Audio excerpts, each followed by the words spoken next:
Mission list updated. Boss, I know you haven't been back long, but I prepared a list of missions for you. Open your iDroid.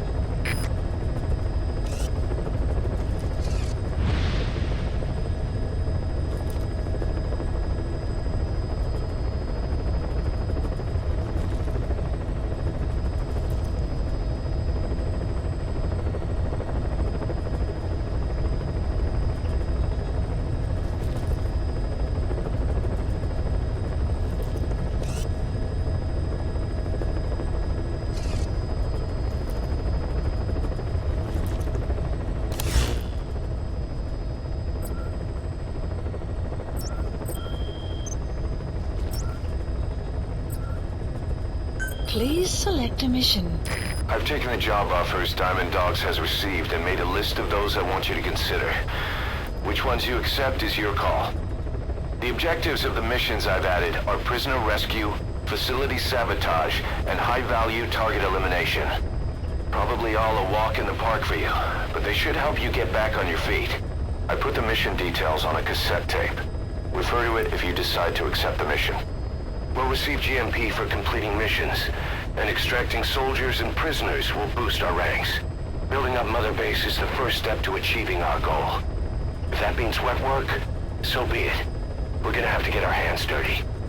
I hope you're rested up, because we're not stopping. Not until the pain is gone. The future of Diamond Dogs is in your hands. We're counting on you, boss.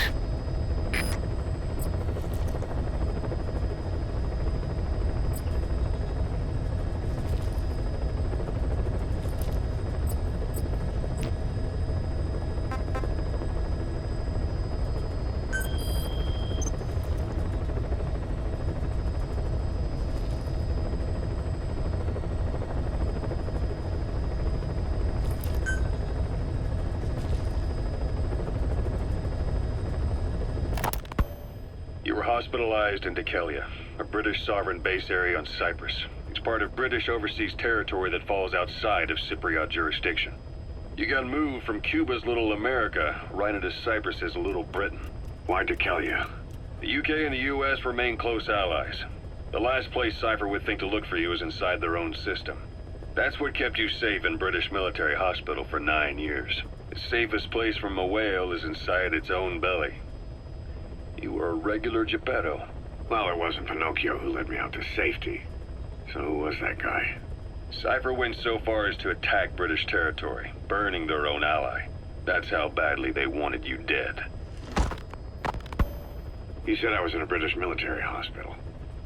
But the doctor had a Greek accent. They hire locally. Easier to trust them. Dekelia is also home to Greek Cypriots, after all. What about the Turks? They haven't returned to the south. Not yet. The Cyprus dispute is still a long way from resolved. The country is just as split as it was in '74. Turkish Cypriots in the north, Greek Cypriots in the south. Between them, the Green Line, the UN established. And Dekelia sits right on top of it. It does. Part of the buffer zone between the two groups. Another reason it was the perfect place to hide you. Easy to spot any outsiders snooping around. So how do things stand? Now, last year, the Turks declared that the Turkish Republic of Northern Cyprus is an independent state, though it's only Turkey that recognizes it. In the past, the Greeks and Turks lived side by side in the same villages. There are reasons to fight. Those came from the outside. Greece, Turkey, Britain, America, they all had their own stake in pitting the two sides against each other. But once you spark something like this, it's impossible to control. Both sides build up grudges like debt, without the foresight to see that each act of revenge just fans the flames. And then it's too late for other nations to rush in with peace talks. The embers keep on smoldering. Each nation's arrogance only breeds anarchy. The world is paralyzed by this hunger for revenge. Cyprus is no different.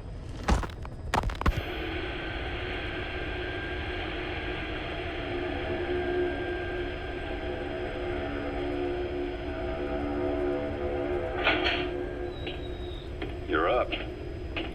We're changing ships? We can't go sailing the Suez in a whaler. The Suez Canal. When did they reopen it? Not long after you were attacked.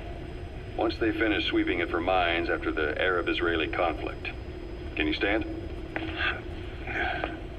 We've got to transfer to a container ship for passage through the Suez. Our destination is Pakistan, Afghanistan's neighbor to the south. There, we disembark and head via Peshawar to the Zero Line, the border. We'll travel to the Khyber Pass by road. And then? We continue on horseback. Afghanistan's main roads are under Soviet control. We'll need to go around them. It'll be all narrow, winding paths through the mountains. We'll do better on horseback. It's a local guerrilla tactic. They use the higher ridges to avoid air recons. Then they charge down the mountains for ambushes. The Soviets still haven't devised a counter-strategy. Our time frame is only half as much as we really need. It's gonna be a tough march. Better horses than boats. Well, it'll make for good physiotherapy. Take the time to get used to that new arm. While the Soviets have indicated they are not participating in the Los Angeles Olympics, primarily because the United States has made no attempt to guarantee the safety of the Soviet Union's athletes, the United States is increasingly demonstrating the belief that the issue has nothing to do with its preparations, and in fact this is retaliation for the Western nations' boycott of the previous Moscow Olympics. That concludes today's news. That's quite some news. The Soviet Union not attending the LA Olympics? Yeah. Andropov's death has changed some things. They're calling it revenge for the Western boycott of the Moscow Olympics. Countries boycotted the Moscow Olympics? Yes. In protest of the Soviet Union's invasion of Afghanistan. Over 50 countries were absent. It's too bad I didn't get to see Yamashita's judo. When the 40th Army crossed the Amu River 4 years ago, détente went right out the window. The U.S. Congress chose not to ratify SALT II, and Reagan's hardline politics won in the presidency in a landslide. According to him, the Soviet Union's an evil empire. The Second Cold War. And there's been no end to regional conflicts and civil wars. Lebanon, the Falklands, Grenada, Iran, Iraq. The story never changes. Egypt and Israel did sign a peace treaty. But then the driving force on the Egyptian side, President Sadat, was assassinated afterward. Apparently, his actions were considered a betrayal of his fellow Arabs. Islamic extremists? Yes. Fundamentalist extremists have been responsible for some bold acts of terrorism in recent years. We've had extremist students in Iran take U.S. embassy workers hostage, and suicide bombings in Lebanon. Over 300 foreign soldiers stationed there have been killed. The countries have yet to develop an effective means of dealing with terrorism. Afraid of losing their own men, they've pulled their forces out, handing private forces a golden opportunity. Private forces? Small armies with no national affiliation, working for the highest bidder. That's right, they got the idea from you. After Mother Base went down, they began spreading to meet the soaring demand. Miller's organization is just one of many PFs now. The entire world is after you. But at the same time, it needs you too. Miller told me about what happened in the Caribbean 9 years ago. You do remember Miller. You'd formed a private army with him. An army with no allegiance to a nation. I remember, but... I see. You're not sure what's fact and what's a fantasy caused by the coma. It's still all a mess, huh? All I can do is tell you the facts as they were told to me. I've gone easy on you up until now, but this is where the hard stuff begins. 1974, the year before you entered your coma. You were in Colombia, operating with a small unit of men, basically mercenaries. Miller was among them. Miller was trying to find a way to turn his and your talents into a line of work. He was looking to start a business where you would fight on behalf of others around the world, those who needed military force. But the reality was, at that time, you didn't have enough gear to equip your own men. Then Miller came across this client. It was a huge job he was offering, but you had a shot at pulling it off. You accepted it and headed into Costa Rica. The client even threw in an offshore facility in the Caribbean. The Mother Base, that would be your new base of operations. Miller sure did have a head for business. As your mission went on, your unit grew and grew.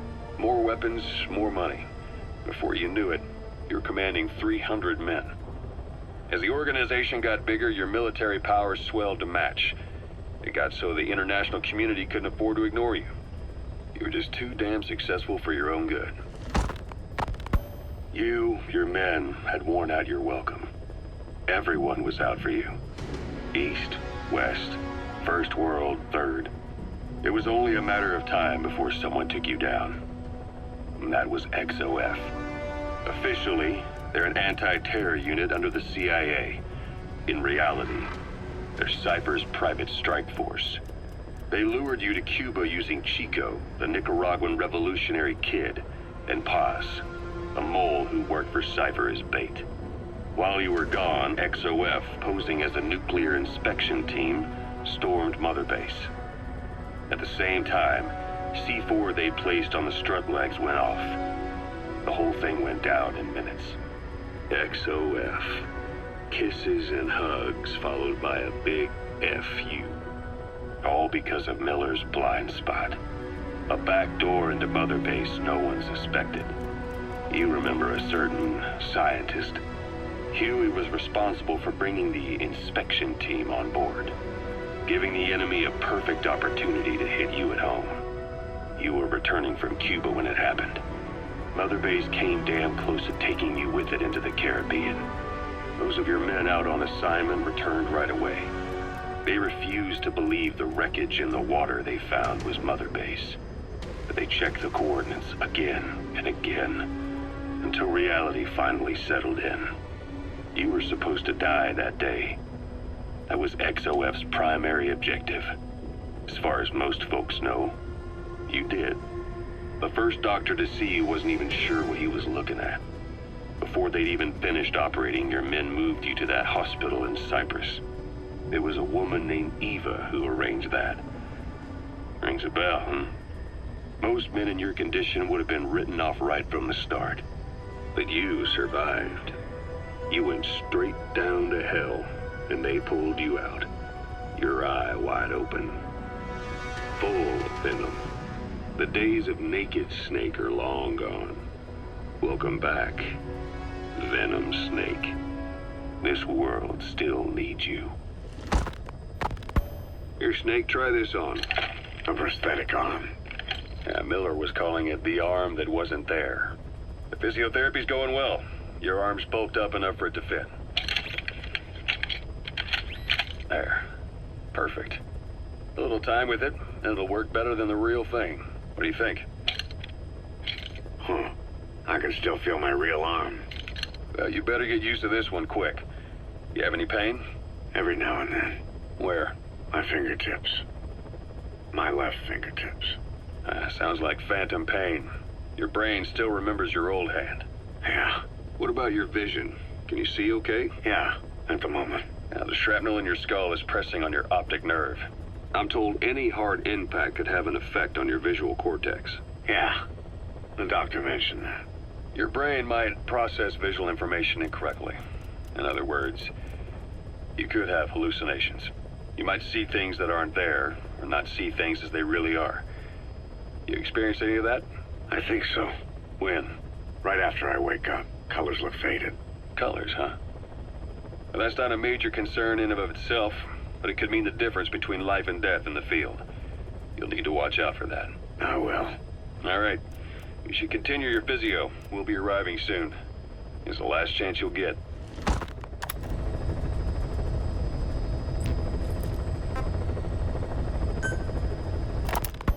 Ocelot. I hear they started calling you Shalashaska in Afghanistan. What's that about? You know the term Sharashka? It's slang for a suspicious, hastily thrown together organization. The word became associated with a type of forced labor facility in the Soviet Gulag system.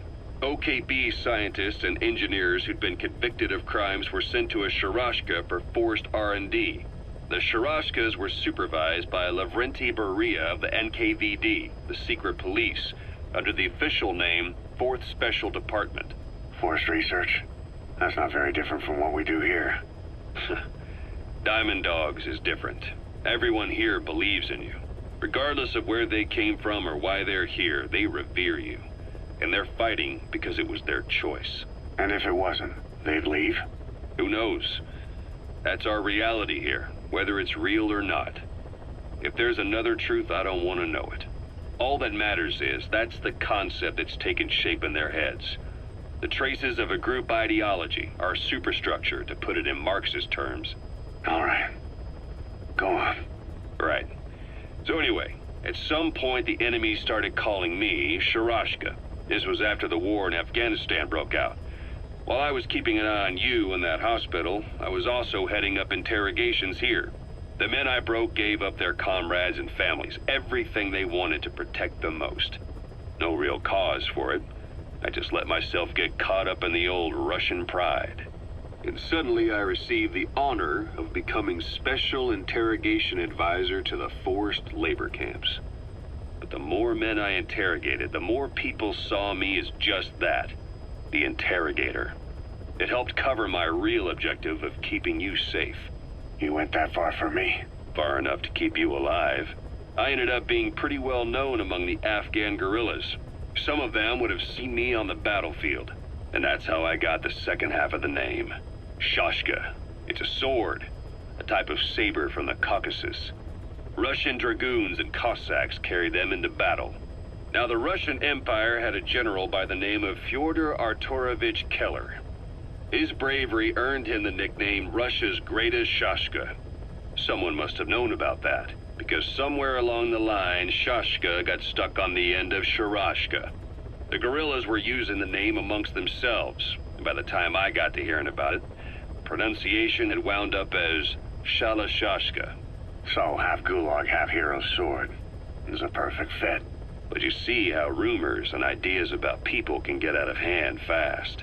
Once you create a character and put it out there in public mind, it warps and twists with every baseless rumor. And before you know it, all people see are phantoms. In my case, it works out just fine. I'm plenty used to working under aliases.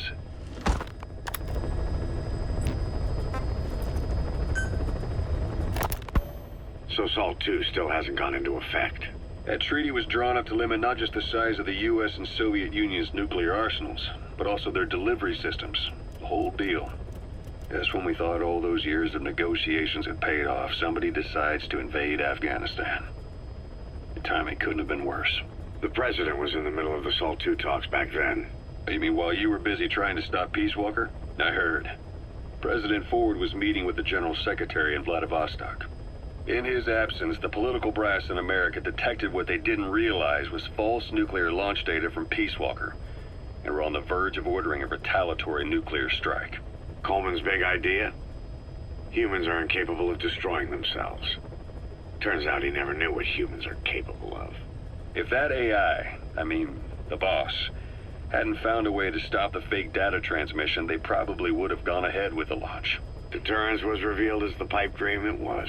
All thanks to you. And her. The U.S.-Soviet talks looked set to fall through. What happened in Nicaragua no doubt helped trigger a change of heart. But in the end... The time's to find the politics. When you've grabbed their tail, they turn and bite your hand. I first met you 20 years ago now. The place was Selenouyarsk in the Soviet Union. We were enemies. I was with the GRU. You were still fighting for America. 1964.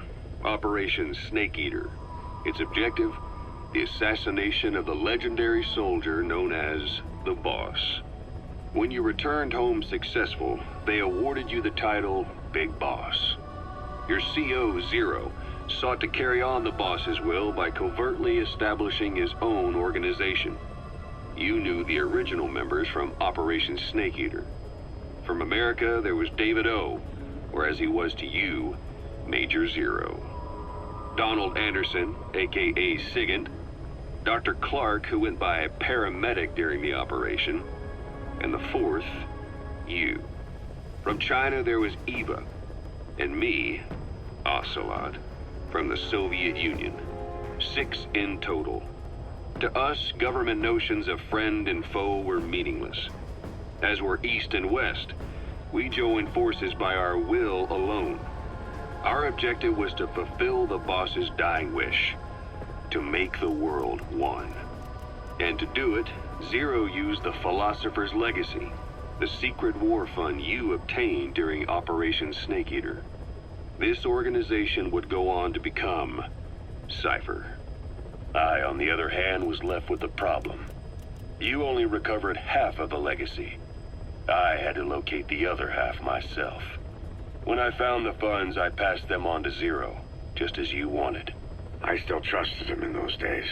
We thought what he was doing was the boss's will, until he started that one project. Les enfants terribles, Zero called it. You parted ways, as did Eva, leaving only Anderson and Clark still with him. I maintained limited contact, although truth be told, we were just keeping tabs on one another. The reason was always you.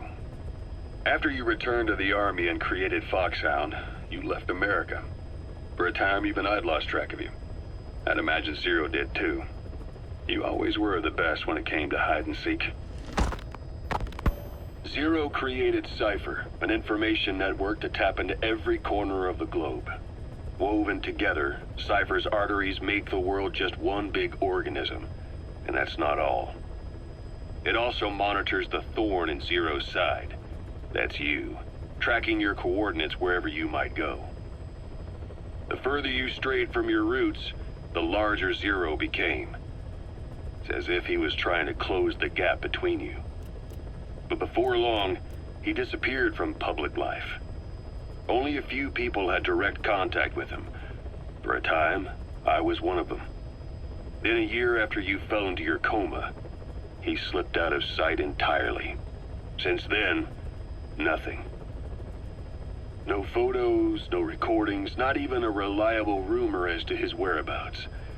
I tried every method I could think of, but Zero was gone.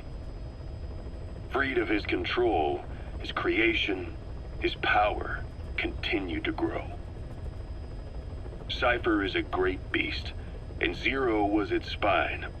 But even without him, it's endured, evolved.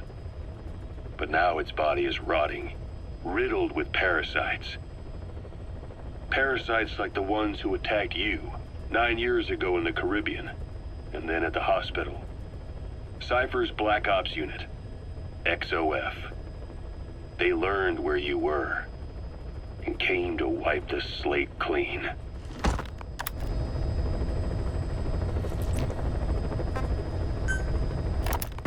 Christmas Eve, 1979. The Soviet Union rolled into Afghanistan.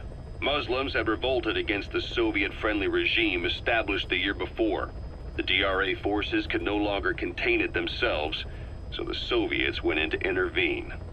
The Afghan government was powerless and fraught with infighting. They lost the hearts and minds of the people, and that alarmed the Soviet leadership. With the Islamic Revolution happening in Iran, the Soviets felt they had to act fast or risk the spread of Islamic revivalism. A superpower, sending a motorized rifle division against men on horseback with antique rifles. Everyone thought it'd be over in an instant, only it wasn't. Some Muslims made their fight a jihad, a holy war, and began a guerrilla campaign on all fronts. A war of attrition. These fighters call themselves Mujahideen. They're being supported by the West through Pakistan. That's why Miller was involved. He was training them near the Zero Line, sponsored by the CIA.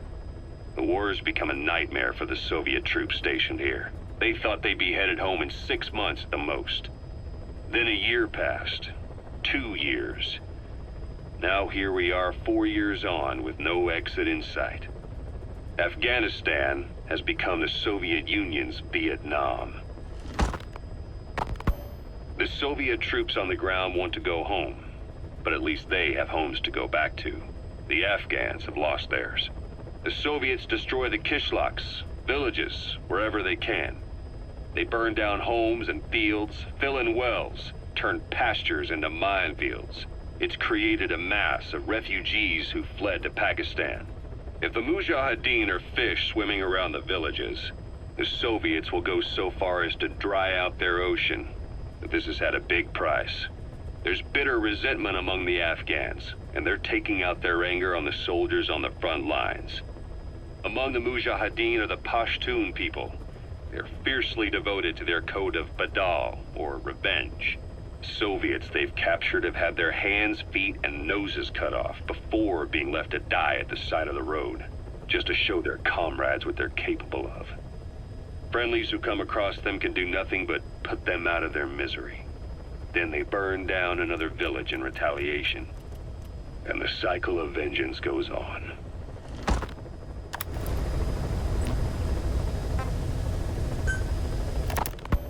Snake, I wanted to ask you about the man on fire. What do you remember from the hospital? Anything we can use? Well, he took off the moment the sprinklers started up. Sprinklers? The fire system? And when he got sprayed with water from the burst pipe, it slowed him down. When we escaped on horseback, he wouldn't cross the river either. And then it started to rain. And he disappeared. Water against fire. Is it that simple? I mean, it makes sense. It's just hard to believe it would work on a guy like that.